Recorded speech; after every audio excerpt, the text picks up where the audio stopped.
This is Democracy Now!, democracynow.org, The War and Peace Report. I'm Amy Goodman in New York, joined by Democracy Now! Co-host Juan Gonzalez in New Brunswick, New Jersey. Hi, Juan. Hi, Amy, and welcome to all of our listeners and viewers across the country and around the world. Well, massive protests have erupted across the United States following the publication of a leaked Supreme Court opinion that revealed the courts preparing to overturn Roe v. Wade, the landmark 1973 decision that established a constitutional right to abortion nationwide. Supreme Court Chief Justice John Roberts confirmed the leaked documents authentic, but said it's only a draft opinion. He's launched an investigation into the leak. Thousands took to the streets around the country in outrage Tuesday, just hours after reproductive justice groups called for actions, with rallies in California, Arizona, Washington State, Oregon, Texas, Alabama, Georgia, Nebraska, Illinois, Pennsylvania, here in New York, and dozens of other cities. Protesters also gathered in front of the U.S. Supreme Court in Washington, D.C. for a second straight day Tuesday. I think it could be overturned, and then it's going to become a war on women's rights again, something that our mothers and grandmothers already did before, and I can't believe that they now have to live through this again, and that there might be back alley abortions again, because abortions, it's never going to be banned. It's never going to go away. All they're doing now is just sacrificing women's health and the medical issue. Grassroots groups have called on people to donate to abortion and reproductive health funds. Meanwhile, many Democratic-led states are preparing to receive a growing number of people seeking abortions if Roe v. Wade is struck down.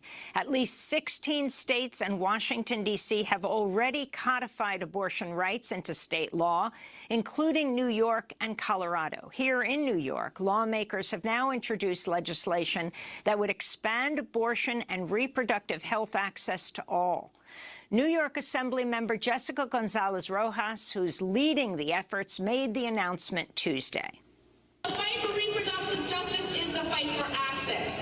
Everyone should be able to access the care that they need, no matter their immigration status, no matter their gender identity, no matter their sexual orientation, no matter their racial identity, no matter their disability status.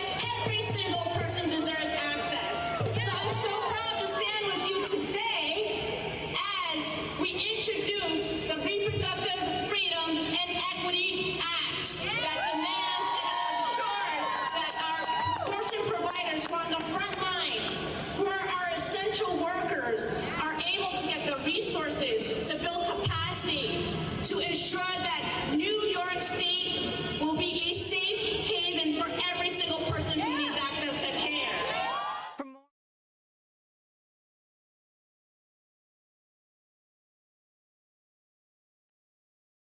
Right. Welcome everyone. And apologies if you couldn't hear the audio. What we might do is drop a link in the chat so you can listen to it later. But that was just an intro video that the Critical Resistance team wanted to share. And I just wanted to welcome everyone to this space, to Our Bodies, Our Freedom, Abolishing the Prison Industrial Complex, Post-Roe. In today's event, we'll be looking at struggles for reproductive justice and prison industrial complex abolition, and considering how we can build movements that uplift each other's demands. And today's conversation is organized by Critical Resistance and will center around the themes in Critical Resistance's cross-wall newspaper, The Abolitionist, and its most recent issue, number 39, which was on reproductive justice. So my name is Maria Thomas, and I work with an organization called Interrupting Criminalization, an organization that was co-founded by Andrea J. Ritchie and Mariam Kaba. And IC, or Interrupting Criminalization, is a movement resource hub that offers information, cross-movement network building, learning and practice spaces for organizers, practitioners, and activists working to build a world free of criminalization, of punishment, of policing, and of surveillance. And within that work, I organize with a collective called the Beyond Do No Harm Network. And we specifically organize around the criminalization that happens in the context of access to medical care. And so I am so thrilled to be with you all tonight. And I just want to add a quick overview of our program, since we're running a little behind, to just share a sense of what we have in store for you. So before we begin, this is what we will do, is we lay out some foundational framing that critical resistance has, and then we're going to do a look at what's inside issue number 39 that looks at reproductive justice, and what some of the emerging issues are. We'll analyze what the terrain is, what the conditions are, and then for the part that I'm most excited about, which is a panel discussion with some of the contributors of issue number 39. And please be sure to stay for the entirety of today's event, because we will have words from imprisoned people and a raffle of prizes as we talk about how to support and connect with the Abolitionist newspaper, or the Abby, that critical resistance helps create and distribute. So a little bit about critical resistance. It has been in existence for 25 years of organizing, right? It is a national grassroots organization that has been working to build an international movement to abolish the prison industrial complex since the late 1990s. And in the past 25 years of struggle, critical resistance has made numerous gains against the PIC, or the prison industrial complex, with coalitions and movement partners around the world. And they do this through conference organizing, as well as developing winning campaigns against imprisonment, policing, and generating countless political education and movement building resources for organizers across communities. And in the past 25 years, CR has popularized the term prison industrial complex and has worked to seed PIC abolition as common sense. And so in this way, critical resistance has successfully challenged reformist attempts that bolster and expand the PIC, and they've developed concrete frameworks and approaches to PIC abolitionist organizing that can be applied to social change and resistance efforts in different communities across the world. And with that, I wanted to introduce the Abolitionist newspaper, which is one of the many movement building resources that critical resistance has created over the years to build an international movement to abolish the PIC. And to date, it is CR's longest running project.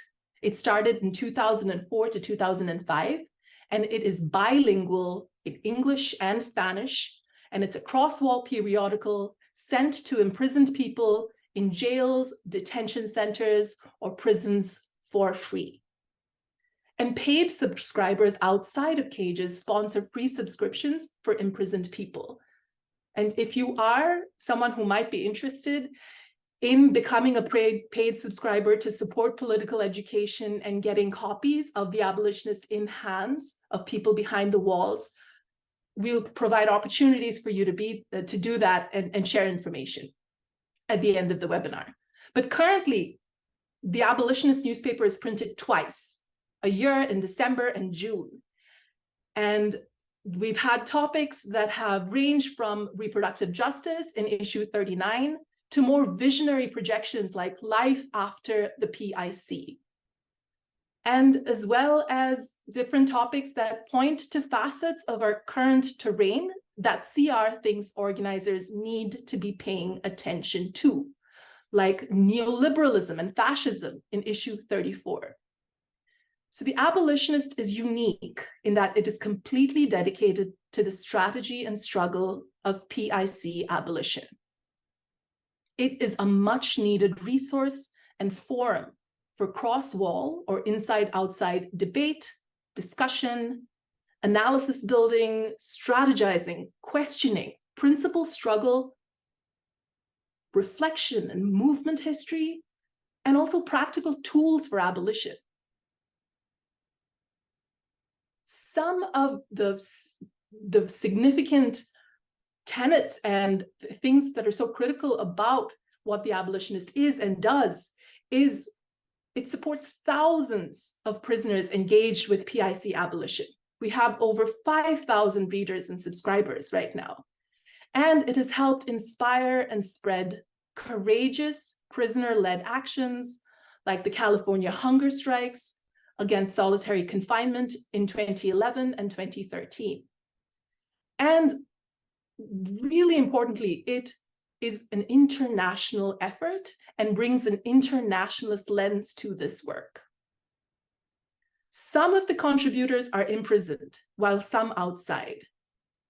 And Stevie Wilson, a Black queer abolitionist studying, writing, and organizing behind the wall in Pennsylvania, has been a columnist of the paper since 2020, after subscribing for several years.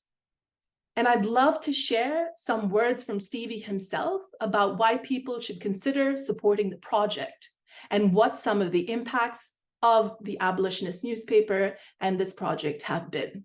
And we'll play this recording for you now.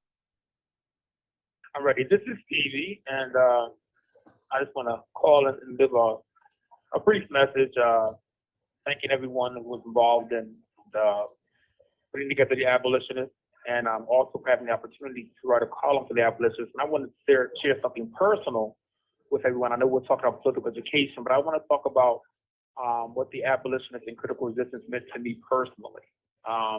If you don't know, it was years ago, about 9 years ago, I first read my first issue of The Abolitionist. And I was at SCI Smithville. I had a neighbor. Both of us were very frustrated liberals at the time. And somehow he got 2 copies of The Abolitionist and asked me if I wanted to read them. I had never heard of critical resistance. I had never heard of The Abolitionist. But he gave me these 2 issues, and I read. And from the very first page, I was hooked. I had never read anything like this before. I had never come across any material that talked about, that questioned why police were necessary, or were they necessary, or are prisons necessary. I never heard anything like that before. And so I was intrigued, and I actually wrote Critical Resistance. I didn't know if anyone would write me back, but they did. I wrote to them with a forest of questions. I had so many questions for them. And they took the time to answer each question. And actually, over the next year, were consistent pen pals of mine, teaching me, answering my questions, being generous, sending me zines and articles. And it was amazing. It was an amazing thing. And I tell people this because, we talk about political education. We talk about the impact of it. I know how much that changed my life. I know that I wouldn't be who I am today.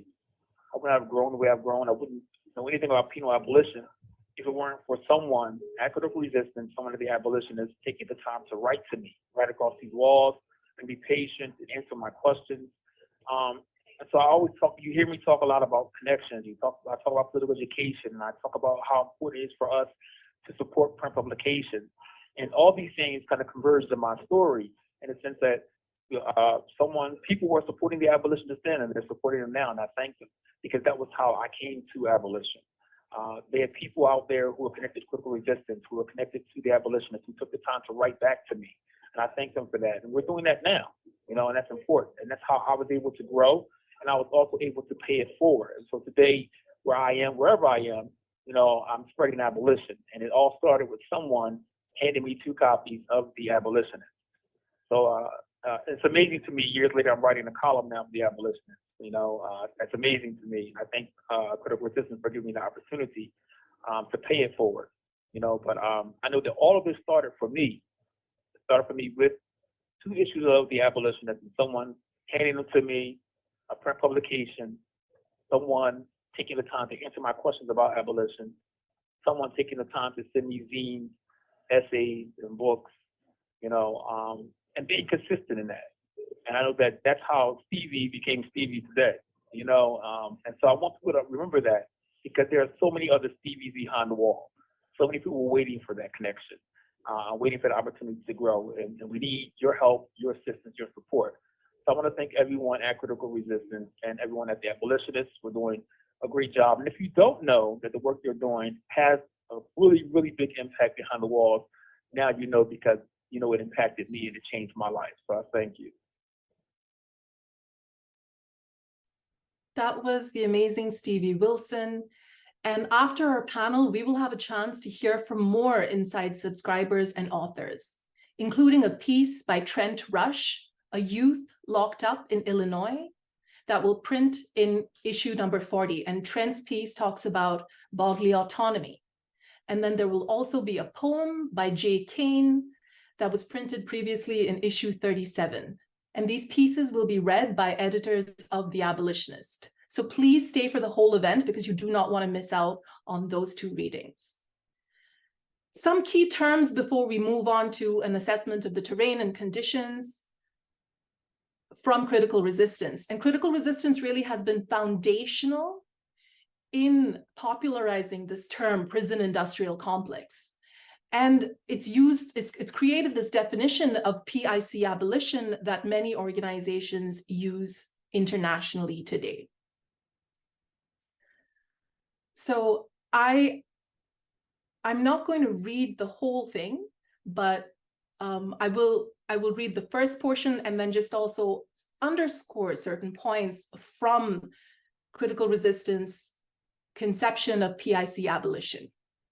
So PIC abolition is a political vision with the goal of eliminating imprisonment, policing, and surveillance, and creating lasting alternatives to punishment and imprisonment. And critical resistance believes that the PIC is not broken, right? So we are not reformers. And the other thing I wanted to uplift from this definition is that abolition, PIC abolition, is both a political vision and a strategy. And so part of our role in the broader movement is pushing abolition and generating more strategies to make it useful for everyone. So that's developing practical strategies so we can take small steps that move us toward making our dreams real. And it means living this vision in our daily lives. So abolition is both a practical organizing tool and a long-term goal. And I encourage you all to check out this definition, which is on the Critical Resistance website, but I wanted to move us through to the next key term that we want to ground ourselves in before the panel, and that is to do with reproductive justice. So Sister's song defines reproductive justice. Molly, if you could go to the next slide. Yes. So Sister's song defines reproductive justice as the human right to maintain personal bodily autonomy, to have children and not have children, and to parent the children we have in safe and sustainable communities. And so this definition reminds us that where we live profoundly shapes our ability to experience reproductive justice. And I have the honor and privilege of working with the brilliant Ash Williams on this feature analysis that we wrote for issue number 39. And Ash is always reminding us of this quote by Dr. Dorothy Roberts, who writes in Killing the Black Body, that true reproductive freedom requires a living wage, universal healthcare, and the abolition of prisons. And so really PIC and abolition, PIC abolition and reproductive justice are one and the same project, right? These demands are part of an abolitionist politics that echoes Ruth Wilson Gilmore's vision of an abolition that is red, green, and international. So our communities are safe when we have what we need, and so are red. Our communities are sustainable. I think back to the RJ definition of safe and sustainable communities. When we take livable futures, environmental racism, degradation, and climate catastrophe seriously, and so are green. And these communities are international, extending across borders just as oppression does. Reproductive justice requires PIC abolition, and conversely, PIC abolition includes reproductive justice. So as we think about the moment we're in, we see escalated attacks on all kinds of mutual aid and solidarity efforts. And I hope we'll get a chance to dig into that in the panel. But not only are we seeing, in the case of Stop Cop City, solidarity and bail funds being criminalized, but we can think about that in the context of reproductive justice as well, where those who are helping others access abortions, their efforts of solidarity and mutual aid are also being criminalized. And so we have an incredible array of articles in issue number 39.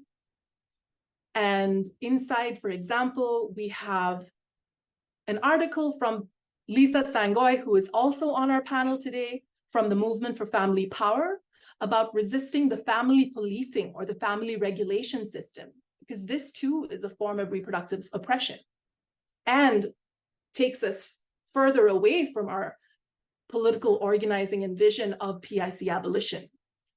There's an article about anti-colonialism and reproductive justice in Puerto Rico from the Feminist Collective Under Construction. And we also, from Zoan Tanis Davila Roldan. And then we have an article from Rumba Yambu Tienastel Maximiliano Calabota with Intransitive in Arkansas about the fight to defend autonomy and gender-affirming care for transgender communities in the South. And we are so lucky to be joined by Azadeh Zorabi, and from one of the authors of the article on women and youth-led uprisings and revolution making in Iran. And Azadeh wrote that article, co-wrote it with Targol Mesbah. So there's lots more, and we hope that you will pick up and subscribe to these issues of The Abolitionist. And with that, I'm going to turn it over to Jen James from the California Coalition for Women Prisoners to give us an update on reparations and actions in a fight that she has been privy to. Jen, over to you. Wonderful. Hello, everyone. Thank you so much. I'm so glad to be here with all of you today. It's okay. I'm going to just share a few slides to help me talk through this. So my name is Jen James. I'm a member of the California Coalition for Women Prisoners. For those of you who aren't familiar, CCWP is a grassroots abolitionist organization with members inside and outside of prison that challenges institutional violence imposed on women, trans people, and communities of color by the prison industrial complex. Our organization was founded in May of 1995 after women incarcerated in California filed a lawsuit, Shoemate v. Wilson, regarding the horrific medical care that women prisoners, people incarcerated in women's prisons in California, were receiving. So from the outside of our organization, thinking about healthcare and gender and really reproductive justice has been what we've been involved in. The current version of The Abolitionist features an interview with two of my friends and colleagues, Diana Block and Moonlight Polito, who are amazing organizers in this space. And Moonlight's also featured in the Beyond Prisons podcast, sharing her story with us. So I really encourage everyone to check that out. So I'm excited to just give a few updates and a little bit of background, both on CCWP's current work and efforts and on the fight for compensation and reparation for survivors of forced sterilization. So just for those who aren't familiar with eugenics is a horrifically awful theory of organizing reproduction for the benefit of racist, capitalist, ableist gains. We had programs across the country, legal eugenics programs, to compulsively, forcibly sterilize people who were deemed not to be worthy of having children, right? California had the most far-reaching of these programs. More than, estimates are that 20,000 people were sterilized in state institutions while this program was in effect from 1909 to 1979. Really, these facilities existed all across the state, and some of the famous ones are Sonoma State Home, Pacific Colony, Napa State Hospital. These facilities began to close, they changed focus, rates of sterilizations began to drop in the 50s, 60s, and 70s, but really forcible sterilization of people, especially people institutionalized in California, never stopped. People might have heard about the forced sterilizations that occurred in the county hospitals, this is specifically in LA County, USC Hospital in the 1970s. amazing activism to stop those efforts, to draw light to it, led to the sterilization program finally being ended in 1979. So until 1979, it was legal to forcibly sterilize people in the state of California. The governor came out and apologized for this practice in early 2000s. But again, this practice of forcible sterilization never stopped in California. In the 2000s, an organization at the time, Justice Now, who were tremendous organizers, inside and out organizing for folks in the women's prisons in California, learned that tubal ligation, sterilizing procedures, were being performed. This was at a time when the state had said we weren't doing tubal ligations, weren't being performed for people incarcerated in state prisons. They collaborated, did a ton of records requests, collaborated with journalists, and finally in 2013, the Center for Investigative Reporting issued an article that alleged that more than 140 women had received tubal ligations while incarcerated, many of those without proper informed consent, many not, for patients who didn't speak English, people who didn't know they were having this procedure at all. And really horrific comments were made by doctors working within the system. The most famous quote was sort of alleging that the money was worth it when you save in welfare, paying for the unwanted children as people continue to procreate more. So really horrific and quite eugenic rhetoric being espoused. The next year, an audit was performed by the state that corroborated these findings, that showed that these tubal ligations were happening. And so we sort of famously think about this number. This is what many people have heard: 144 people were forcibly sterilized in the state. It's important to note that's just people who had a tubal ligation. We know that, nearly 800 people had a sterilizing procedure. And really, this is just between 2005 to 2012.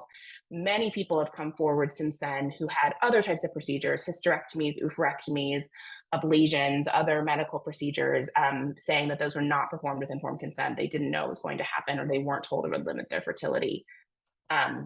We may never know, we will likely never know how many people have been forcibly sterilized while incarcerated, but likely it's in the thousands.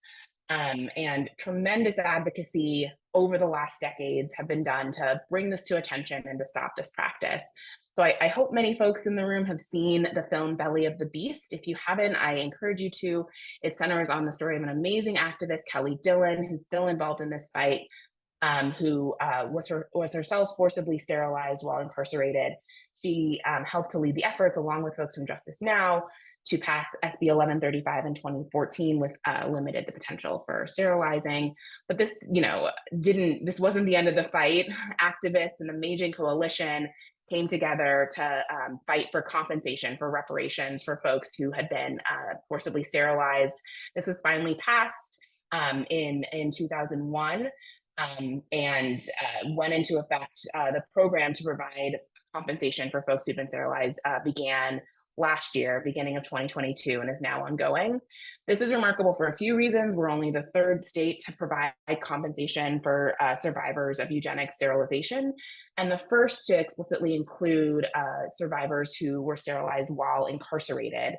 And really, it seems like this is the first sort of program of its kind to provide reparations for harm done by incarceration. And sometimes it feels to me it's a little bit of a weird mind exercise. The state is providing compensation to people who are still being harmed by these same systems, right? But there are people inside who are receiving compensation for the horrific medical care, for the eugenic, potential and reality of the prison system as it's enacted through sterilization, which to me offers promise and possibility that we can continue to acknowledge the many, many harms, the many ways that prisons are eugenic and need to be abolished. So just to highlight this program, it's being administered by the California Victims Compensation Board. I'll make sure I put the link to it in the chat. The program is currently ongoing. It was only a 2-year program, so survivors have until December 31st to apply. The application is available online. You can request to mail one. CCWP can mail one to folks inside if they need one. People who are eligible, who it's deemed were sterilized and that without proper consent, can receive $35,000 from the state. A lot of folks think they need their medical records, which they might not have. They don't, but they should provide a statement of what happened to them, why there wasn't proper informed consent, how this, what their understanding is of what the procedure was we're told happened. And CCWP is supporting folks in their application process. So if you know someone or you are someone who needs support in applying, please reach out. Just to give an update on the current numbers, to date, this is as of the end of August, 481 people have applied. Only 101 people have been approved. And of those, 98 were folks who were sterilized while they were incarcerated in California state prisons. It's heartbreaking that only 3 people from the eugenics era have been compensated. We know there was 20,000 people sterilized, so that's horribly low. But we also know this 98 from CDCR is also not everyone. So please spread the word and try to get as many folks to apply before the December 31st deadline. So I just was asked to give a couple more updates on what else CCWP has been up to. So I'll just share a few other victories lately in ongoing work. We had this campaign going, Pride in Natalie, which was to support Natalie Moreno, a trans man who was facing deportation upon being released from CDCR. But through tremendous advocacy and support, he had his ICE hold lifted. He's now in residence in LA. He's been home now for a few weeks. And so we're so excited to have him home in community with us, and grateful for the strong coalition that advocated for his freedom. Folks I hope, have been aware of the horrific abuse and assault that took place at Dublin prison, and CCWP has been supporting survivors of sexual assault in prisons across the state, but specifically has been a plaintiff in a class action lawsuit against the Dublin prison, against the Bureau of Prisons. So we're supporting people at Dublin and fighting to prevent retaliation for their participation in the lawsuit. This is obviously a critical gender justice issue if folks are interested in getting involved. And then our next CCWP statewide meeting, if folks want to join, is on October 5th. If you email us or go to our website, you can find out information. And we're going to be hearing from Wendy Howard, speaking about her history. Wendy is a survivor of intimate partner violence. She faced a life sentence for defending herself and her family from her abuser. And after a very long fight with support from an active defense committee, participatory defense committee, she was able to get those serious charges dropped, and she's now home rebuilding her life with her family, and we're excited to hear from her. So if folks have more questions, want to get involved, here's all of CCWP's contact information. Yes, please spread the word about the compensation program so more survivors continue to be awarded funds. Thank you. Thank you so much, Jen, for the amazing work of CCWP. And now I'm so thrilled to move us into the portion that we've all been waiting for, which is our panel discussion. And we have 3 contributing authors with us today, and I'm just so deeply honored to hold this conversation with each of you. So we have Ash Williams. Ash is a Black transgender abortion doula and abolitionist organizer from North Carolina. And as an abortion doula, Williams provides informational, emotional, physical, and financial assistance before, during, and after the termination of a pregnancy. He has worked with numerous organizations, including Project NIA as a decriminalizing abortion resident, and currently Ash works with the Mountain Area Abortion Doula Collective, a Western North Carolina grassroots organization that supports people seeking abortion care and trains abortion doulas using a reproductive justice lens. Welcome, Ash. Azadeh Zorabi from Iranians for Abolition and Underground Scholars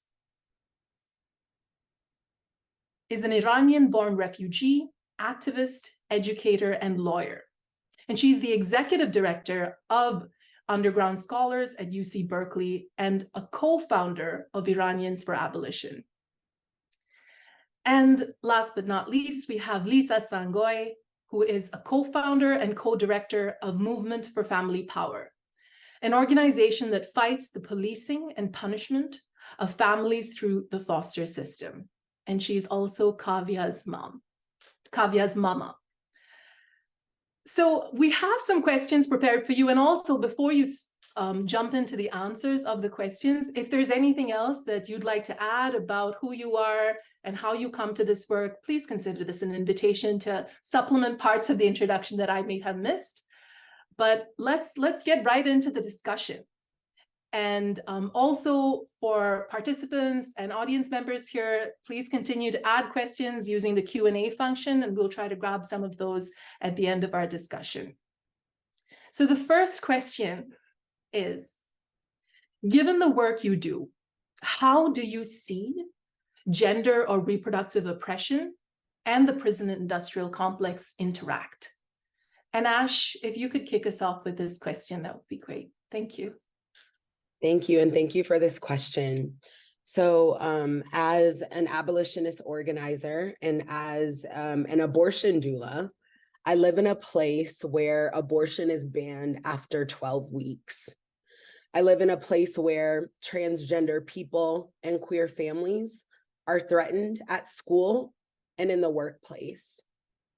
I live in a place where trans people who are incarcerated are not allowed to be housed in the facilities that are in alignment with their gender identities. I live in a place where Black people and immigrants are intimidated, harassed, chased, and criminalized by the police. And I live in a place where it might be really, really hard to get to New York City or New York State to have an abortion. Abortion bans impact people who can become pregnant. These are all types of people, right? Who have all types of gender identities. And based on that, abortion bans have implications on every person's autonomy, no matter what gender you have and hold, even if you have no gender at all. And the prison system, I see it as a violent gendering machine, right? That has different pieces and parts that make it work together. And the sum of the parts, right, like equals this whole other like thing, the machine itself, the prison industrial complex. But I'm concerned about how prisons and carceral logics force gender and other so-called norms on bodies and people and ways of being. Many people experience reproductive oppression as gendered oppression. And because of the links between gender policing and the prison system, abolitionists must center gender justice in our work. I know that reproductive oppression is about control and exploitation of individuals and of communities. And I know that oppression can take many forms and happen through many different means and mechanisms. And the state is in the business of oppression, right? I think we're clear about that. But like gendered oppression allows the state to target and harm and isolate and alienate people based on their bodies, like more swiftly, more quickly, and in ways that I think we all should be very, very concerned about.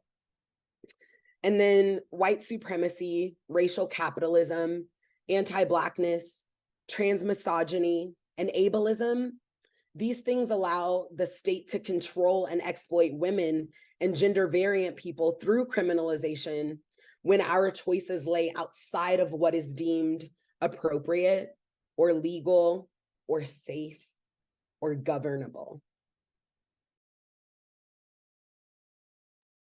Wow. I'm just processing all of what you shared, Ash, so powerfully, and thank you for naming so many things, right? How the prison industrial complex is an extreme form of policing and gender policing, and how gender policing and the PIC work hand in hand, because it is about punishing anything that falls outside the norm. And I really appreciated your point about how abortion bans affect people of all genders. And I think that's something that isn't said enough. And Azadeh, this reminds me of, in your article, you talked about how PIC abolition as well is something that affects all genders, right? Reproductive justice. It is not something that only affects women. It is not something that only affects one gender. But can you talk about the ways well, talk about the intersections, right? But also this, just drawing this point about it really impacts everyone and all genders. So Azadeh, if I could go to you to answer that first question again, the links between reproductive oppression and the prison industrial complex, and how reproductive justice and PIC abolition benefit all genders. Thank you for that question. So in Iran, there's actually a system of gender apartheid, and the police and prisons and policing are the primary tools that are used to strip away bodily autonomy and reproductive rights, particularly in relation to the rights of women, trans, and non-binary people. And I think this is a big part of the reason why the core demands of the revolution that started almost exactly a year ago, September 2022, have been around the liberation and bodily autonomy of women. The main chant coming from the streets of Iran is a Kurdish slogan that translates to women, life, and freedom. It's a demand that's revolutionary, that's affirming, and that's intersectional. So this interaction between reproductive oppression and the PIC in Iran looks like specific laws and corresponding punishments that are aimed at reducing bodily autonomy, including the requirement for women to wear hijab, but also including laws passed as recently as 2021 that criminalize bodily autonomy and reproductive rights, including the criminalization of abortion, barring public healthcare providers from offering free contraception, and banning voluntary sterilization. These are violations that are now punishable by death in Iran. And these laws extend to the surveillance infrastructure that polices women's health and reproduction, which requires the health ministry to work with police to create a database to track anyone visiting health centers for fertility treatment, pregnancy, labor, or an abortion. So women and their movements regarding their reproductive rights and bodily autonomy are consistently tracked, policed, criminalized. Further violations of bodily autonomy under the Islamic regime arrive in the form of laws that prevent married women from traveling without permission of their husbands or taking jobs that a husband believes would interfere with the interests of the family. Women are prohibited from dancing or singing in public or attending sporting events, riding bicycles, or even eating in co-ed cafeterias at universities where they're students. And women have no legal protection against domestic violence or sexual harassment or discrimination based on their sex or gender. Same-sex relationships are also punishable by flogging, and for men, even the death penalty. And again, all of these laws are enforced by policing, prisons, as well as extrajudicial physical violence that is encouraged by the state. So we have this vigilante violence, and many of these laws are not only punishable by any man or cleric that sees you in the street, has basically the green light from the government to harass you or beat you or kill you, stone you based on how you're presenting, based on how you express your bodily autonomy, but also these violations are punishable by prison time, corporal punishment, and execution. And in the case of the mandatory hijab that women are required to wear, the morality police were created to enforce this requirement. So there's a whole police force that's just there to police and punish women for how they're dressed, for, again, exercising their right to bodily autonomy. And it's very similar to the stop and frisk practice in US policing, where we see police routinely stopping, frisking, harassing, arresting Black men and women, people that, are at the margins of society in the United States, whether it's racially or based on their gender, or their appearance, or something else. And in this same way, women in Iran are stopped, warned, arrested, detained, beaten, incarcerated. And in the case of Mahsa Jina Amini, whose death sparked this revolution in Iran, she was killed by the morality police in one of these situations. And as you alluded to, this practice and this infrastructure of bodily repression of bodily autonomy is also extended to men through compulsive military service, compulsive dress codes. They don't have to wear hijab, but there are dress codes and regulations for men as well. Restrictions on their freedom of expression and assembly, and a ban on voluntary sterilization for men. So the strict gender roles and expectations placed on men in Iran also contribute to their experiences of discrimination and violence. And men who don't conform to traditional notions of masculinity or who engage in same-sex relationship often face imprisonment, corporal punishment, and death. And the fact that millions of Iranian men in Iran and in the diaspora are supporting this revolution, and how explicitly feminist it is and its goals are, really reflect this understanding that Iranian society as a whole sees this assault on bodily autonomy and reproductive rights as something that affects the entire country. So I would actually say in Iran, gender and reproductive oppression don't just interact with the PIC, they're intertwined with the PIC, and they really enforce each other in a lot of ways.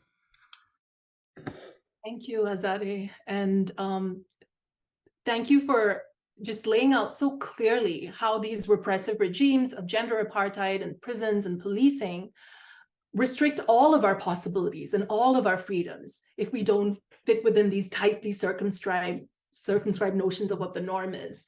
And also how the PIC is just this really horrific encroachment on bodily autonomy in the most severe way, but we also see those encroachments on and restrictions on bodily autonomy play out in abortion bans and all of these other things that were mentioned in this conversation that we're having. And Lisa, before I go to you, I'd actually like to play a clip from Stevie Wilson, who also sort of brings this back, this conversation about bodily autonomy and how reproductive oppression and the PIC completely constricts this and draws out some of those connections in how he was relating to all of your pieces and the issue itself. So Molly, maybe we can bring Stevie's voice in.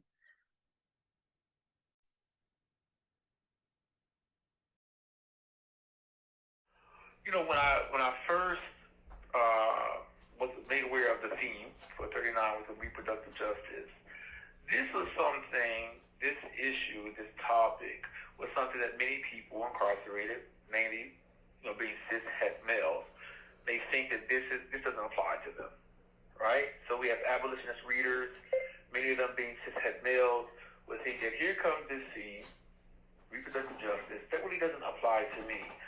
But through my reading and my studying, I found it does. And what I was trying to do with this column for issue number 39 was to get people to start thinking about broadening their understanding of what reproductive justice means, how it applies to them, and then what we could do, and how this is our issue and what we can do to further the goals of the movement. So the thing was that I'm thinking like, okay, how can I get these guys to understand that reproductive justice, right, is their issue, right? And so I reached out and I asked a couple people, and I found the thing that resonated most for people inside was bodily autonomy. That people inside understood that. They understood, as imprisoned people, how much control we don't have over our body, how the state is always regulating our movements and what we can do, what we can't do, how we can present and how we cannot present. And so that's the connection for so many people inside.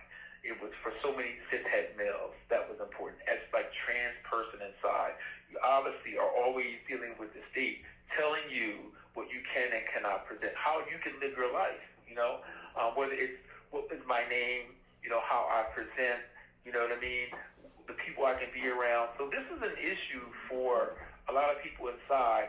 We didn't realize that reproductive justice applied to us and that our issues are represented in the movement. So I thought that was important to really get abolitionist readers to engage in the topic, to broaden their understanding of reproductive justice. There are things we understand also in prison, like we are always being subjected to strip searches and cavity searches and things like this. And this goes back to body autonomy, the state intruding upon our bodies. And so I think when we look at things like hands off our bodies as a slogan, for reproductive justice movement, this is something that applies to people inside. So I think that when that was my goal in presenting the column that I did, And the way I did was I want people to read The Abolitionist, people inside, particularly cis-het males, to read and to broaden their understanding of what reproductive justice is. I want them to be inspired to do something. I want them to understand that this is not a woman's issue. This is not somebody else's issue. This is all of our issues. This is an issue for all of us. And so I think that what we were able to do with 39 was able to present a number of articles that actually kind of like basically drove that message home, that this applied in so many different ways. We saw many different articles coming from different angles talking about what reproductive justice, and this was just not something that was about abortion only and things like that, but as an imprisoned person, my right to parent. You know, we talk about the family regulation system. You know, and many of us, once again, here in prison, we deal with that. When you come to prison and people are trying to terminate your right to parent, people are obstructing your right to parent, to be with your children, to spend time with them, you know, and to be in their lives, you know. And so all those things, that issue was just so powerful because number 39 was so powerful because it brought all these issues to the forefront for people inside who were reading it. And so we need to actually do more work where we are expanding the definitions or the idea that people have about certain aspects of this movement. We need to do more work to put the abolitionists in the hands of people inside. So we need to be able to support print publications. I'm always talking about supporting print publications because we don't have internet access as imprisoned people. So the only way we're going to get this information is through print publications. And so we need people to support the abolitionists. We need people to support getting more of this type of work in the hands of people inside. It was a great issue. It was something that, like I said, many people, when they first hear about it, many people in prison, when you first hear about reproductive justice, they don't think that it applies to them.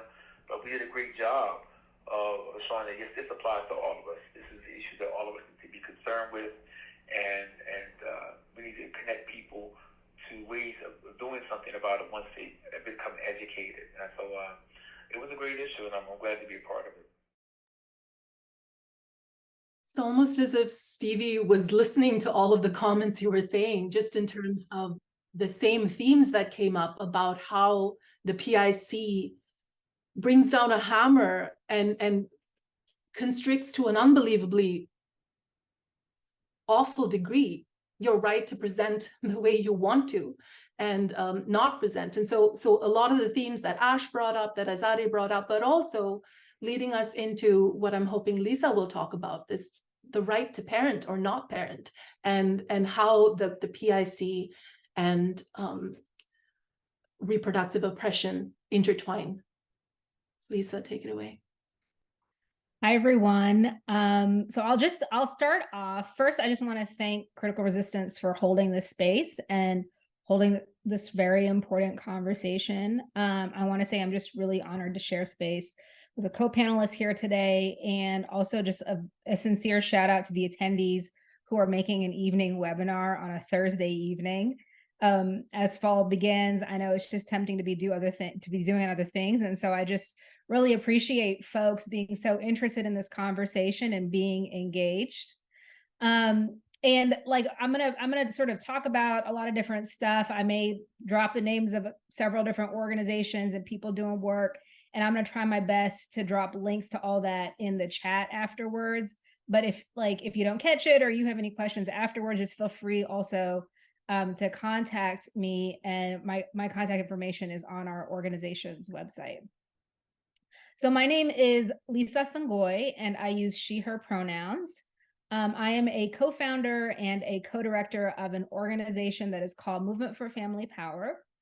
And our mission is to end the policing and punishment of families by the child welfare and foster system. So from here on forth, I'm not going to refer to it as the child welfare and foster system. I'm going to refer to it as the family regulation system or the family policing system. But when you hear me use those terms, family policing system, family regulation system, know that that's what I'm talking about. What the system advertises itself to be is child welfare. So our mission is to end the policing and punishment of families through the family regulation system, and to create a world where the dignity and integrity of all families is valued and supported. And we are but one small part of a much larger and constantly growing movement to divest from and eventually abolish the foster system. And I'm really excited later on in this webinar to just talk about all the real exciting work that's happening across the country. So, when I saw this question, this quote by Loretta Ross came to mind, shared with me by a close friend and colleague. And Loretta Ross, who is a movement mother, a giant in the reproductive justice movement, she says, "It is a radical act to nurture the lives of those who are not supposed to exist." So I'll say that again. It is a radical act to nurture the lives of those who are not supposed to exist. So I think prison abolitionists, reproductive justice activists, we are all laser focused. We are all obsessed with building futures that are safe, healthy, and free for everyone, right? Our project is one of imagining and building. And in so much as we are laser focused, just obsessed with this idea of the fact that every last one of us, the most marginalized, the most forgotten, all of us deserve safe, healthy, and free futures. In so much as we are obsessed with that idea, that inherently makes us anti-patriarchal, anti-capitalist, anti-racist at our core, right? So our goals, our long-term vision is highly, highly aligned. So as an advocate in the movement to abolish a family regulation system, what many of us have seen, though we have either been affected by this system or we have supported mamas and caretakers who are fighting the system, what we have seen is that the family regulation system operates in parallel, in tandem with the criminal legal system to surveil families, to investigate families, to punish families. Building on some of the terminology that co-panelists use today, it is specifically a gendered form of policing because it looks at caretaking. If we define patriarchy by completely devaluing caretaking, right? And in fact, hell-bent on the destruction of the world for the benefit of the few and the wealthy, then the opposite, right, is very much defined by a deep investment in caretaking. And the family regulation system looks at the caretaking, looks at the parenting, looks at the mothering of the people that are the most marginalized, and it punishes them for living in conditions of poverty, for living in conditions of marginalization. How does it punish them? So the vast, vast, vast majority of this enormous industry, this enormous family regulation system industry, the vast majority of its money is spent on violently separating families, violently removing kids from their parents' care. It is also largely spent on family destruction, on literally killing families. My co-panelist Azadeh talked about the punishment of death for that many folks are facing in Iran. Many families here in the United States face the punishment of family death for being a parent who is parenting in poverty, in marginalization.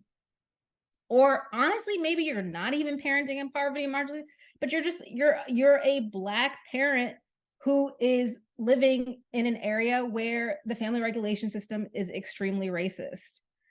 At which point, often a lot of the more class-based things that the family regulation system does kind of fall away.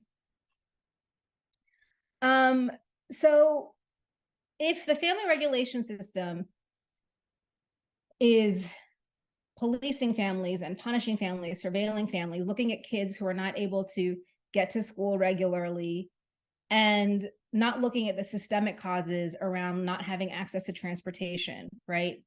But rather saying that this is the parent's fault. Well, why is it doing it, right? Like how does this connect to carceral logics? Well, we've learned from so many great thinkers, including Ruth Wilson Gilmore, that one of the reasons prison exists is to hide away social problems, right? Take a prison, all the problems that, starting with the original sin of enslavement to deindustrialization and globalization, like all the fallout and problems that creates, we can hide them away in prisons, she teaches us.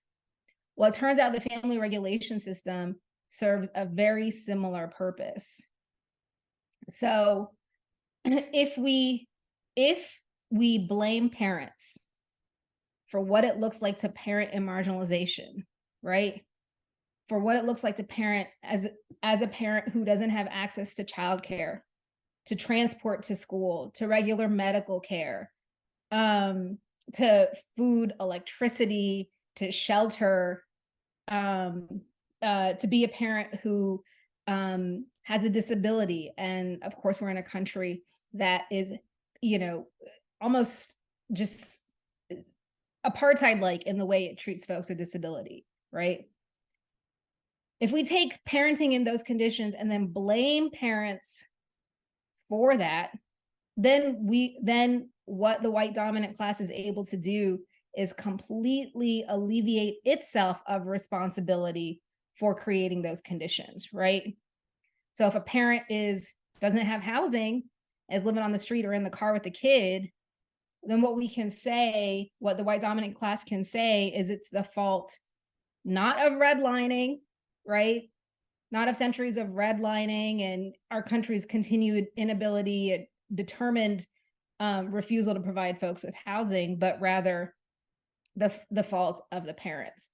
And it is really, really important to understand that this type of surveillance and punishment is just very similar to the prison industrial complex, is laser focused on Black and Indigenous parents and families.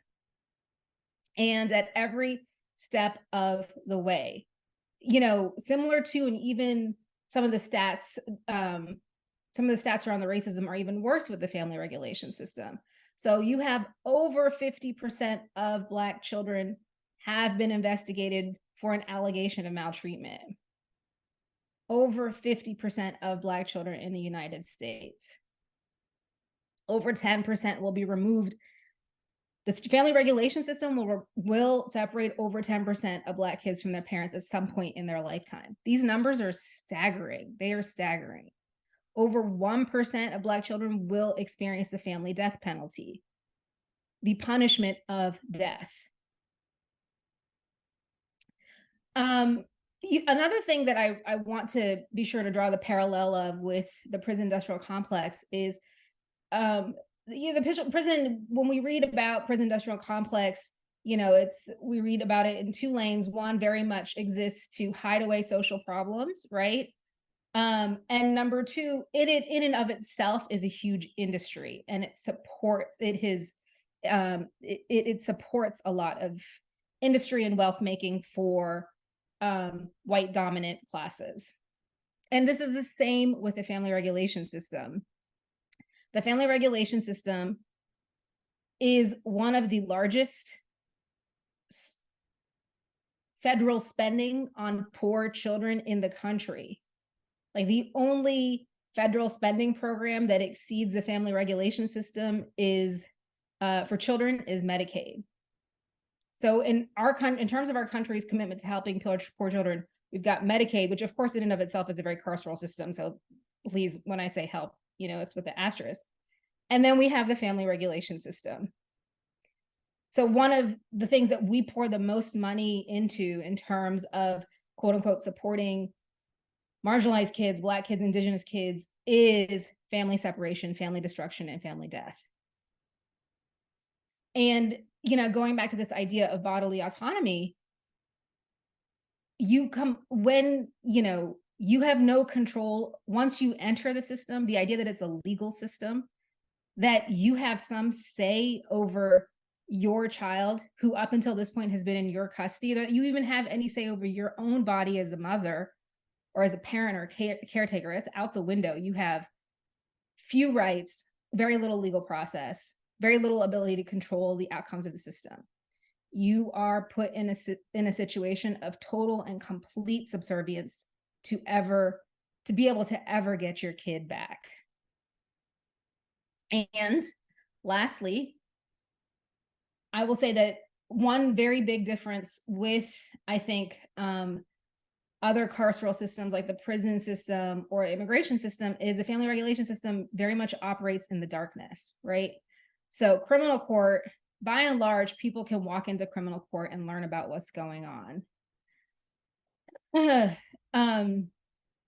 Folks that are in prison, absolutely, communication is extremely difficult, and also, able to get newsletters, some amount of books, communication, something in and out. If you're a kid in foster care, foster quote unquote care, you have really no way of communicating with your family. If you are a parent who's trying to communicate with your kid in the foster system, you could be criminalized for trying to communicate with your kid. You're allowed to see your kid a couple of hours a day. The family courts operate in total and complete darkness. Vast majority of family courts in this country are closed. Parents are barely allowed in there to fight for their kids, let alone journalists, concerned community members. So these things are operating in total darkness. You are having your kids taken from you. Kids are separated from their parents, and there is no oversight of what's happening. And it's really, really hard to get word out on the street about this injustice because it's operating in darkness. That is, however, changing, and I'm really excited to speak to folks about that later on in this webinar. Thank you, Lisa, and thank you for all the work you and Movement for Family Power do to shine a light on these things that are happening in the darkness. And I really appreciate you sort of drawing out how the prison industrial complex and family policing, and one could argue they're part of the same complex, by design, right? Separate families, separate people, instead of addressing any of the root causes of the problem. They disappear, the people contending with these issues. And it's also something that is done, as Dr. Dorothy Roberts writes about, right, as a way to enact counterinsurgency and quash rebellion. It's a tactic that is used for any kind of insurgent activity or abolitionist world making. So I think that's another way in which the PIC and family policing wield their power. And I really appreciate what you started us off with, which is talking about how abolition and reproductive justice is also about world building, right? It is about divesting from harms, but investing in life-affirming things. It is to use critical resistance as framework, dismantle, change, and build. We're talking about building conditions and resources that would allow our communities to thrive. And so I'm going to take us to the next couple of questions. And Azadeh, if I could go to you first. And the question I have here is, how is this current moment of organizing, regardless of where you see yourself in the organizing landscape? Maybe you see yourself as an abolitionist organizer, reproductive justice organizer. And again, these are not mutually exclusive categories at all. But what are you seeing now in this moment of organizing that is different from moments before? Thank you. I would say in Iran, this movement against hijab has been growing over the last 5 years, with more and more women engaging in direct action, publicly defying the law by going out without the hijab. And these also aren't the first uprisings that have rocked the entire country of Iran since the regime came into power in 1979. In 2009, there were massive protests all across the country over the outcome of the presidential election. But this is the first time that we're seeing mass protests that are explicitly calling for the end of the Islamic Republic and a creation of a new government with new leadership that centers women's rights, democracy, works towards a thriving economy, and really the health and well-being of all Iranian people and, the land and water and environment of Iran as well. In the current moment, since the uprising started last year, the law is being defied way more openly, more broadly by women of all ages and all economic backgrounds. And I think it really shows that the Iranian people are truly fed up with life under the Islamic regime, and they really have a low quality of life. I mean, even beyond the reproductive and gender oppression, Iran's economy is in shambles. People can't afford everyday things. The government is not taking care of its people in any way. The environment is being destroyed. That's a huge concern for the Iranian people. And I've been exiled from Iran since I was a child. So in order to kind of connect with what's happening in Iran, I often watch YouTube videos of just people walking down the streets and what the streets look like in Iran. And it looks a lot different now than it did a year or 2 years ago. You really do see this massive outpouring of women who are not wearing hijabs, who are going about their business, their daily business without having that on. And they're doing that knowing that there's a threat of incarceration, arrest, brutality, and even death. And despite that, they're still, going on and in defiance. And the defiance is really beyond what the police can enforce now. We even see it in the prisons where, people are being arrested in the street for either protesting or being out without the hijab, going into the prisons, organizing while they're in prison, leaking out communications and letters and messages that they want to the public. We see their families continue to resist in the face of police terror and ongoing threat on their lives. We even see that the mourning of people that have been killed by the regime is being criminalized in Iran. The regime is arresting family members after their loved ones are killed and saying, if you go out to have a funeral or if you go out to protest publicly, you'll be next, like your loved one. And they're still defying that and going out. People are being released from prison and immediately going back to the streets and organizing, knowing what awaits them if they're caught again. It's really by any means necessary in Iran right now, and people are feeling like they have nothing left to lose. And I think another thing that's different in this moment is the intersectionality of the recent waves of protest movements.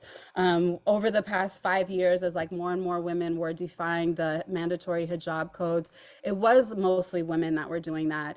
And now we see that the women's liberation movement that continues to center women's liberation is being joined by a lot of different sectors of the Iranian population, including laborers, educators, environmental activists, digital activists, human rights activists. And there's really an understanding, I think, that all of our struggles are interconnected and must be really approached from that kind of foundation. So I think these are some of the things that are really striking and different about the revolution currently happening in Iran. And those things really give me a lot of hope about the potential success of this revolution as well. Thank you so much for that. And what you were mentioning about mourning being criminalized reminded me of how the pallbearers in the funeral procession of Shireen Abu Akleh were attacked, right, by the IDF, and how much of a threat collectivity and mourning, which is an expression of grief and the deep love we have for each other, how threatening that is to the state, right? That is why they're coming after bail funds. That is why abortion funds are a threat. And I loved the examples of just everyday direct action and kind of people pouring out into the streets and being ungovernable, right? That is so powerful. And Ash, I have heard from you in the past talk about the limitations of human rights frameworks, right? The limitations of legal frameworks, of courts, right? And maybe this is a moment to be like, fuck the law, right? Fuck the courts. We're not going to be saved by any of these institutions. And so I invite you to answer this question about what's different, but also talk about what kind of power we need to be flexing and exercising and where it lies and where it doesn't lie. I really like this part about flexing power and where it lies and doesn't lie. And so one of the things that I think that's different now is that folks are starting to consider what it might mean to divest from the Supreme Court, and then from other systems of adjudication that follow from there. And I think that we're in a great place to start to like really take note from reproductive justice organizers, if not anyone else, witnessing the like grief that everyone's been through after the fall of Roe last year.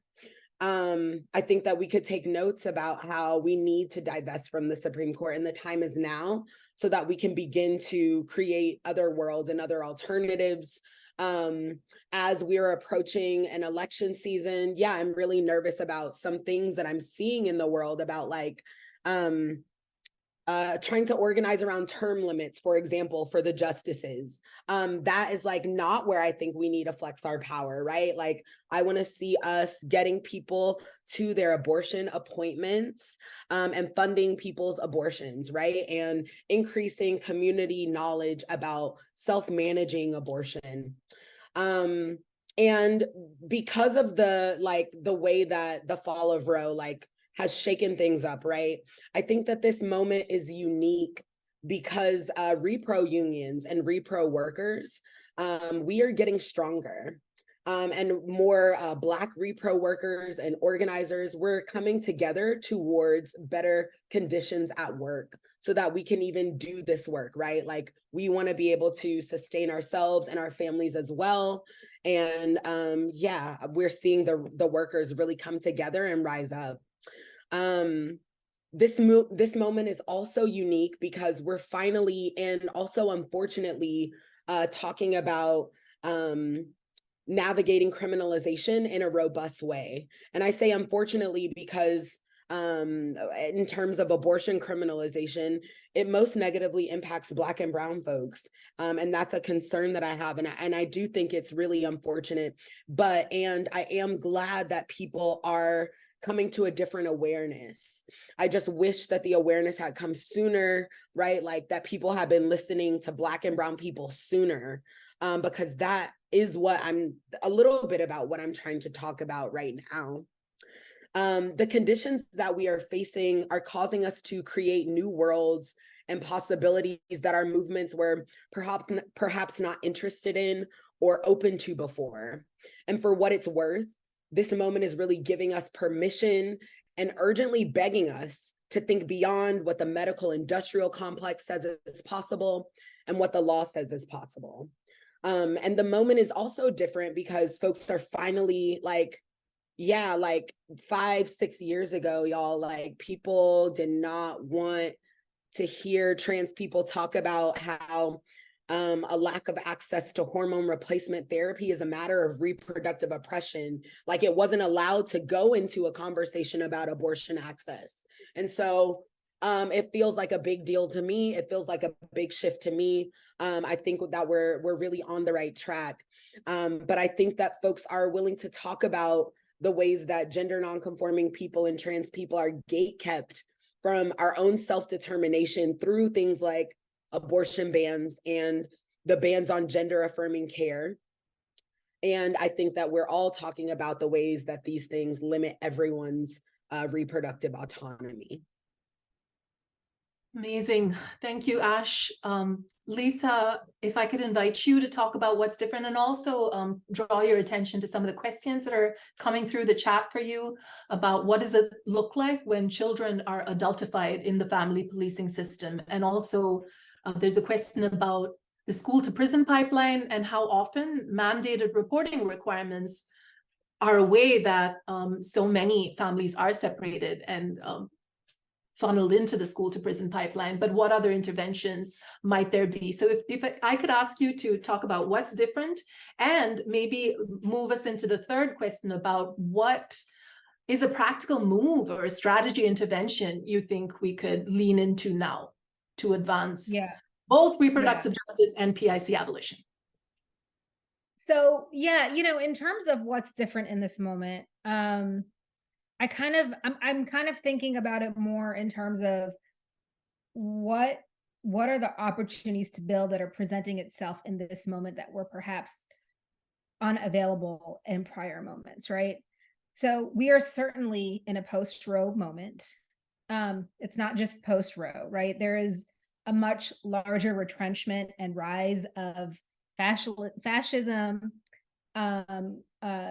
white Christian nationalism, both here in the USA and different fascist movements all over the world, right? And this is something that we've heard, been in conversation about a lot, perhaps read a lot about, experienced quite a bit. And that is certainly one side of the story. There is, of course, as I have learned, another side of the story, which is this enormous propulsion of progressive and liberatory movements. So, you know, people who study US history have said that the US has had three sort of great racial reckonings in its history. First is when enslaved folks fought to get free, right, from enslavement. Second is the civil rights movement. And the third, we are in the middle of it right now, and it started with the uprisings in Ferguson. You know, in this moment of really just liberatory propulsion, we are seeing things all over the place, right? We're seeing sort of an awake, quote unquote, I've heard it referred to like a revitalization of the labor movement, an awakening of the labor movement. We're witnessing one of the greatest, currently in this moment, one of the greatest labor strikes in US history. And it looks like they are going to win a lot of their demands. Every time abortion has been on the ballot, it has won, right? So we have the post-Roe moment, and also we have all the work, all the organizing that happened to lead us to this moment where now we are winning ballots on abortion. We also, like, I'm not the biggest fan of electoral politics, but it is noteworthy that we actually do now have a progressive left in the US in a way that we just did not earlier on. And especially if you speak to movement elders, you know, really get a sense of what a big deal this is. This is to have politicians that call themselves anti-capitalist. So, you know, at Movement for Family Power, we try to study social justice movement history and like all the theories around how social justice movements build and rise and fall. And we've been really fortunate to be in deep study with the INE Institute. And one of the things that we learned is that there is these things called trigger events, right? And so, like, you know, social progress doesn't go straight up like this, but it kind of goes up a little bit, then it plateaus a little bit, then it goes down, and then it goes back up, right? And then maybe it goes back down. It's never just a straight line up, as we all have experienced firsthand. And what gets us back on the upward trajectory are these things called trigger events. And we have lived in a time from COVID to the election of Donald Trump to may he rest in peace, the murder of George Floyd. These were all trigger events that have, you know, from enormous tragedy, it seems that the atmosphere has been infused with a lot of oxygen for us to push for change in a way that we just have not been able to for the last 20 years, right? And so it's incumbent upon us doing this work to take a deep fucking breath, right? There is oxygen, there is space in this atmosphere. You take a deep breath and you go, right? And you and really resonating with Ash was saying about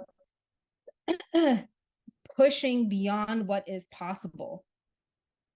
Because what was impossible, you know, 60 years ago, I'm thinking about the welfare rights movement, where mothers and low-income mothers, particularly Black and Indigenous low-income mothers, looked at the world that the sort of white dominant feminist movement was trying to gain entry into, corporate boardrooms and law firms and academia, and they're like, this shit is not for us. Like, this is not where we're trying to go. We want a universal basic income, and we want to caretake for our children, for our families, for our community and the environment, right? And that was a radical demand 60 years ago, and it is a radical demand that is being realized right now, right? There are UBI pilots across the country. So we have reached what seemed impossible, and now there's enough oxygen in the atmosphere for us to take a deep breath and to even go beyond that, right? I really, really resonate with what Ash is saying. And so when you ask like, what is different about this moment? Like, absolutely, there is retrenchment and devastation and some real fuck shit going on. Absolutely. And there is also a lot of oxygen and a lot of space for really radical imagination that will really only realize itself if we all truly commit ourselves to supporting grassroots movement building. And so again, really resonating with what Ash is saying, you know, maybe like spend a little bit less time in legislatures trying to like tinker with their reformist policies, right? And really stay on the ground with people, imagining very radically like how we can take care of ourselves, our families, and communities, and realizing that. Thank you. Sorry, do you want to? We're going to have to move towards the last section of things, but I'd love to hear more about what can we use that oxygen for? What's a practical move, a strategy, an intervention right now? So, you know, and working in the family regulation system movement, I will say parents have always had their kids taken for as long as country has existed. The parents have always fought like hell to get their kids back. But this movement to abolish the family regulation system, it's really young. It's really only existed for the past several years. It's only really had visibility in space for the past several years. So we're very much a movement that is a product of the amount of space that's been created with these trigger events. And the door for cross-movement collaboration, you know, is wide open. The possibilities are endless. So someone was asking about schools, right? So if we permit the government to define what a prison is, what a police is, then we get stuck in sort of governmental framings of issues, right? A prison is not just a prison as the government defines it. When a kid is forced to leave their parents' home and go live in a stranger's home or a group home, they are also incarcerated, right? When teachers at school, and quote unquote, and I use quotes because these are actually very personal institutions, when social workers at school report children to the family regulation system agents and authorities for family destruction, they are agents of the state similar to the police, right?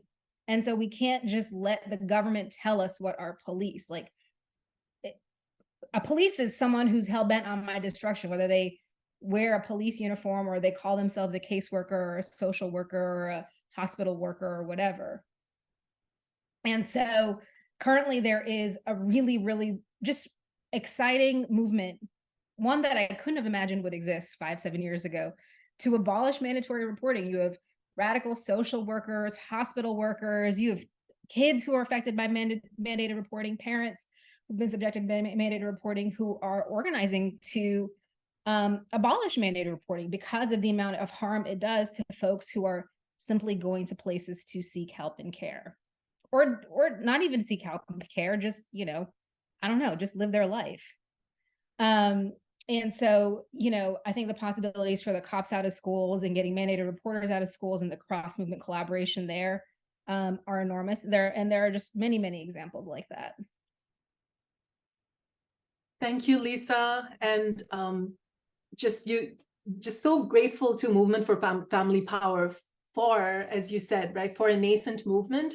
And everybody, please read Lisa's piece in The Abolitionist, how it was a winter, right, when the families did feel isolated. But in terms of seasons of movement, how with sustained and committed organizing and connection, it feels like there is signs of spring now. And shout out to Mandatory Reporting is Not Neutral, Mandated Reporters Against Mandated Reporting, and all of the groups who are fighting that system that just widens the carceral pipeline from schools to prisons. And Ash, and then Azadeh, if you could share in this moment, what is a strategy or an intervention that you feel is absolutely critical that can help cohere movements for reproductive justice and PIC abolition in the direction of our collective liberation.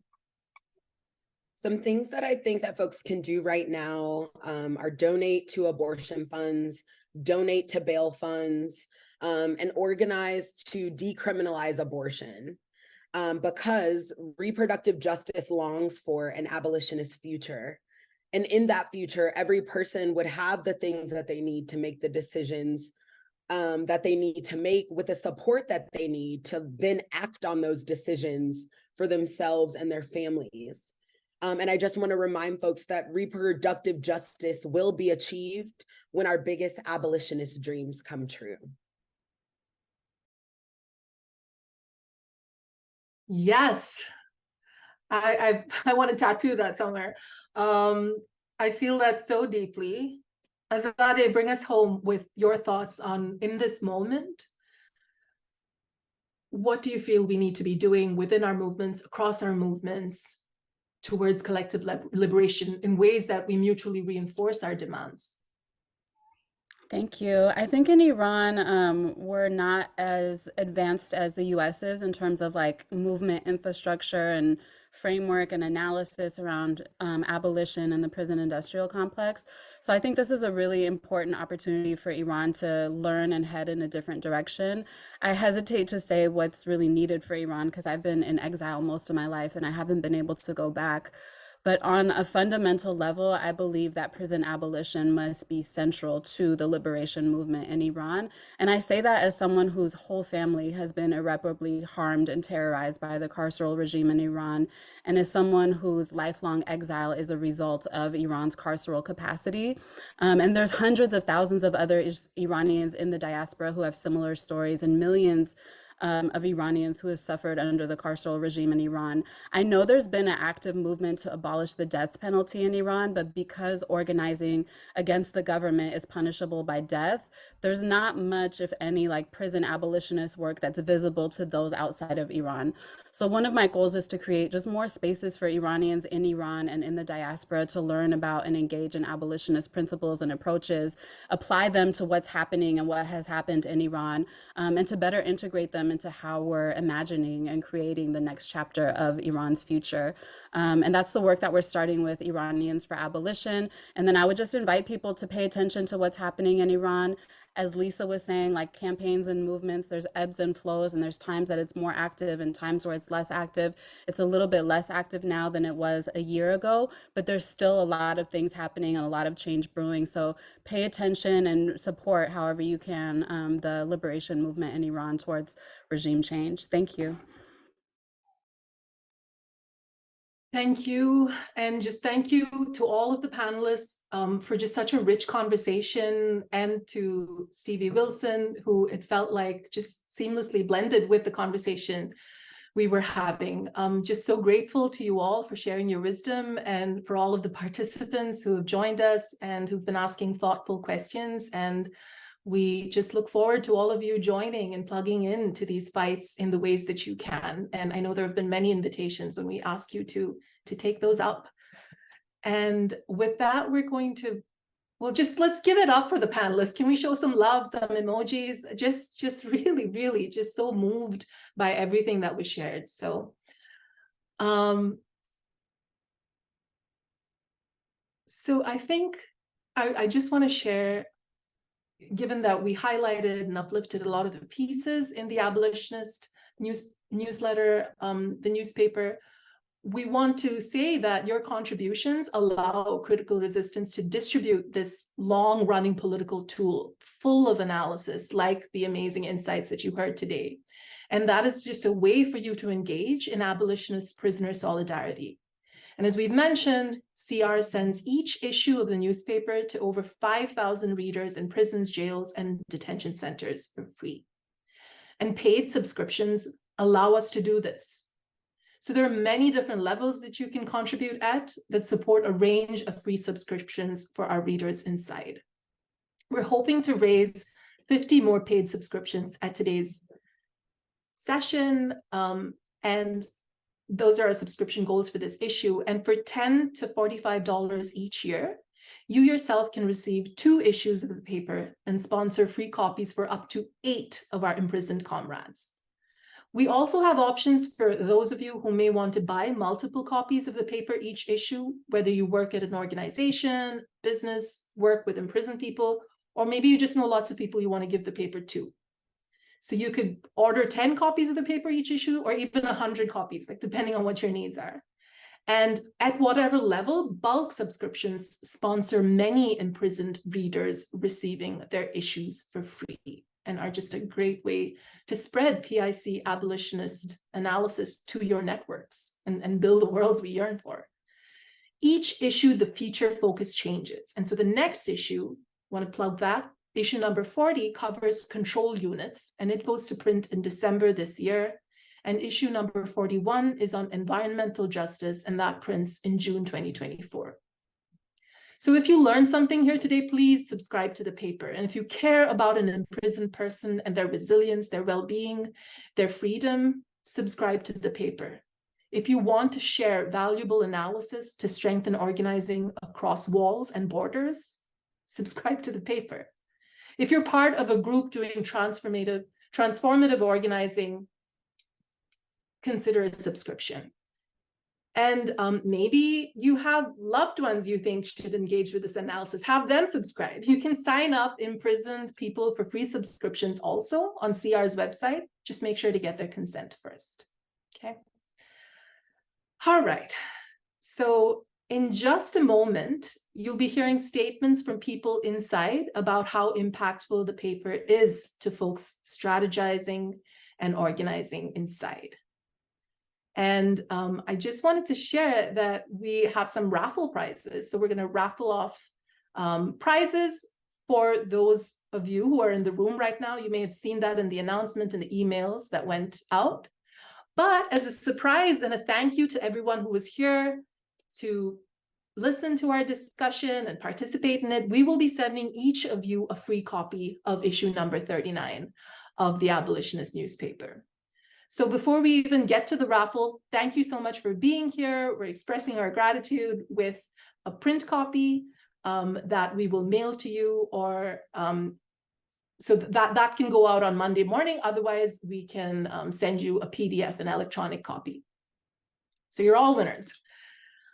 Now we also have like a formal raffle, and I just want to go through some details of that. You can either subscribe for a single subscription or a bulk order for your organization or institution within a certain time frame, and your name will be entered into a raffle, and you could win a bundle of fresh and radical CR merch. So these are sort of the categories we'll have for single subscriptions. We have 3 lucky people who are here right now and who subscribe to the Abolitionist newspaper by the end of this weekend. That's September 24th. They will get a CR tote and a pack of CR printed materials. That's the CR 25 poster and postcards and stickers. If you opt for a bulk subscription, 1 lucky person who signs up for that between now and October 1st will receive a special CR hoodie and bundle. That's a tote plus printed materials and a special zine from Interrupting Criminalization on abolition and the state. And then we have an organizer special, and that is for 1 lucky person who gets a special bulk order package if you do the work to get 5 friends to subscribe to do single subscriptions by October 1st. And just in the note, they have to mention your name. So you can go to CR's website to subscribe for your individual or bulk orders, and we'll get back to the winners at the beginning of next week. Thank you all for your commitment to prisoner solidarity organizing, sharing political organizing tools, and to advancing PIC abolitionist work. And with that, I would like to invite members of the editorial collective to come on video, and we'll listen to some words from people inside.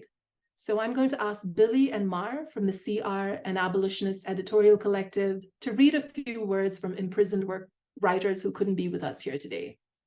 Billy will read a submission for issue 40 by Trenton Rush, a youth writer and organizer imprisoned in Illinois, and Mar will read a poem previously printed in a past issue. All right. Thank you, Maria. I'm going to read. So yes, I'm Billy Ray Boyer from the Abolitionist Editorial Collective, and I'm reading a piece called "Bodily Autonomy" by Trenton Rush. And I will read his piece. This piece is in the issue, and then afterwards I'll read his bio so that everyone can get a sense of who he is, where he's coming from. Bodily Autonomy by Trent Rush. Bodily sovereignty is the ability to control your own body. As a prisoner, the higher authorities will instill in an uneducated mind that they have lost basically all human rights. Law enforcement and correctional officers continue to abuse their authority and treat people as if they're property and not human beings. This tactic is to control the mind and break the spirit. Martin Sostre was a political prisoner and jailhouse lawyer who stood firm in what he believed was right and fought against what was unnecessary. Martin Sostre served a total of 12 years in prison from 1952 to 1964. While incarcerated, Sostre refused to submit to rectal examinations and shave his beard, which was a part of his natural appearance. Whenever he didn't cooperate, the officers would forcefully assault and abuse him, then throw him into solitary confinement. Sostre filed a complaint, Sostre versus Rockefeller, and later Sostre versus McGinnis. He won that case in Judge Constance Baker Motley's court in 1969. The investigation constituted the 372 days in solitary confinement at Greenhaven was cruel and unusual punishment.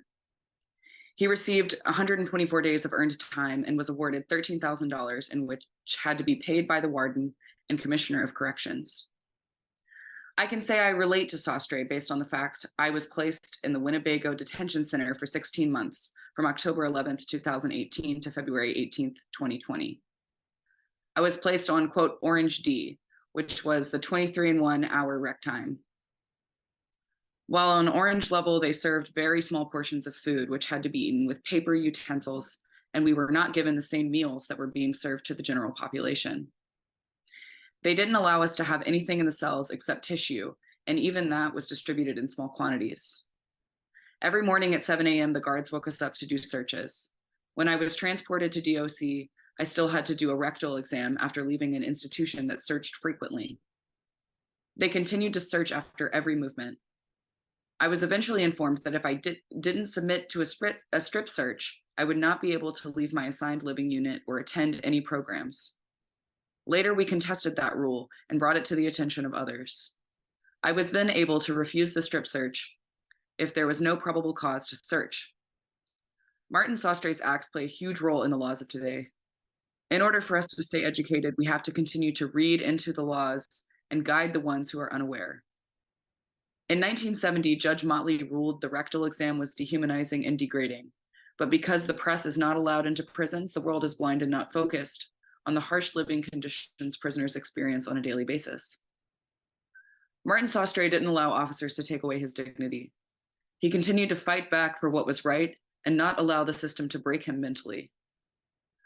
When asked to describe what bodily sovereignty would look like for me, I would say, I am in total control of my mind, and I have the right to say no to anyone who requests me to access my body, no matter what consequences come with it. Like Martin Sostre, I would not submit to anything that is unnecessary. Anyone can cause harm to the body, but I will not let my mind be controlled. After reading Martin Sostre, it opened my eyes and I realized there are so many that are still unaware and misguided to the system's tactics. I will not be the state's property. Anyone that I can educate, I'm willing to do so. I'm in total control of my mind and body. And that was Bodily Autonomy by Trent Rush. And Trent Rush is a 21-year-old writer, organizer, and leader with the Real Youth Initiative, a community in Chicago, Illinois, of directly impacted young people working towards the abolition of prisons. He has also organized with the Final Five campaign, a coalition dedicated to the closure of the Final Five youth prisons in Illinois. Trent is committed to spreading awareness about the abusive conditions inside of prisons and inspiring people to struggle towards abolition. Trent's piece on bodily autonomy and Martin Sostre's legacy will be printed in our next issue of The Abolitionist, number 40, in the Kites to the Editor's column. Critical Resistance has partnered with the Real Youth Initiative to receive a bulk order of The Abolitionist and distribute 50 copies of each issue of the newspaper to imprisoned youth in Illinois, and using each issue in their political education workshops with youth inside. And I will pass it to Mar to read the next piece from one of our imprisoned writers. Thanks, Billy. My name's Mar. I'm with Critical Resistance. I'm in membership in the LA chapter, and I'm also a member of the Abolitionist newspaper editorial collective. So I had the great pleasure of working on issue 39, and so appreciative to see so many authors here on this panel. I'm going to be reading a poem by Jay Kane. It's called They Gave Me Life. They gave me life. They thought they beat me, though they never could have known that the freedom that they thought they stole is a thing that they can't hold. They gave me life and think I'm broken, but still I rise and sing. With shoulders back and head held high, I swagger like a king.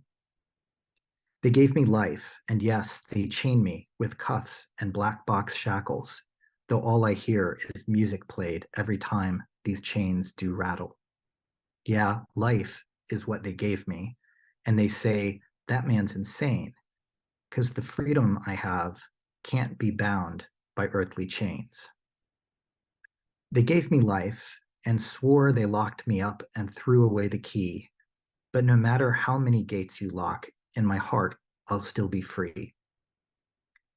They gave me life, and in that courtroom they said his knees will buckle. I showed them, with cheeky grin, spoke firm, I did then chuckle. They gave me life, O Lord, they caged me like some wild and feral dog, but in that cage I did retain my freedom all along. Yes, life is what they gave me, and they thought it was the end. They gave me life, and even though at times I'm burdened, alone, and stressed, my soul is free, and I've decreed that, well, it means I'm blessed.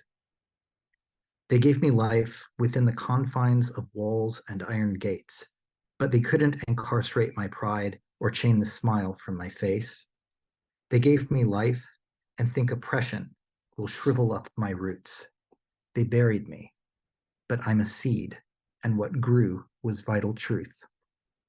Oh yeah, life is what they gave me, incarceration, my execution. But what they failed to see, my new life would be the rebirth of the revolution. That was They Gave Me Life by Jay Kane, who's also known as John Cosmatatos. He's doing life without the possibility of parole in New York State, and he's presently in Sing Sing. His poem was printed in the summer of 2022 in issue 37 on housing justice as a kite to the editors.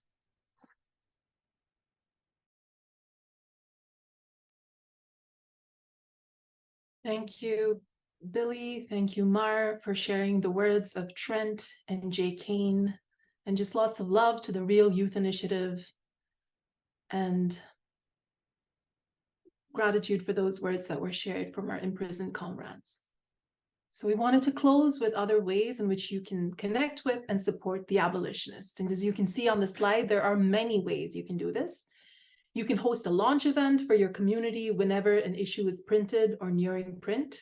You can connect inside or outside writers to the project or suggest topics to explore as future topics or specific articles. And you can connect with CR to support outreach and distribution of the newspaper in other ways. And then finally, I wanted to leave you with the contact information of CR's project coordinator extraordinaire of the Abolitionist, Molly Porzig. You can reach Molly at criticalresistance.org. So thank you again to everyone who's come, and as we shared what we have coming up next for the Abolitionist in issue number 40 will be an issue on control units, and that will print early in December, and that will be followed by issue number 41 on environmental justice in June 2024. And everyone who attended the whole event today will receive a limited edition print copy of issue number 39 on reproductive justice. And if you signed up for a subscription through today's event, you will be entered into the raffle. And then your subscriptions are good for the next 2 issues through issue 41 printing next summer.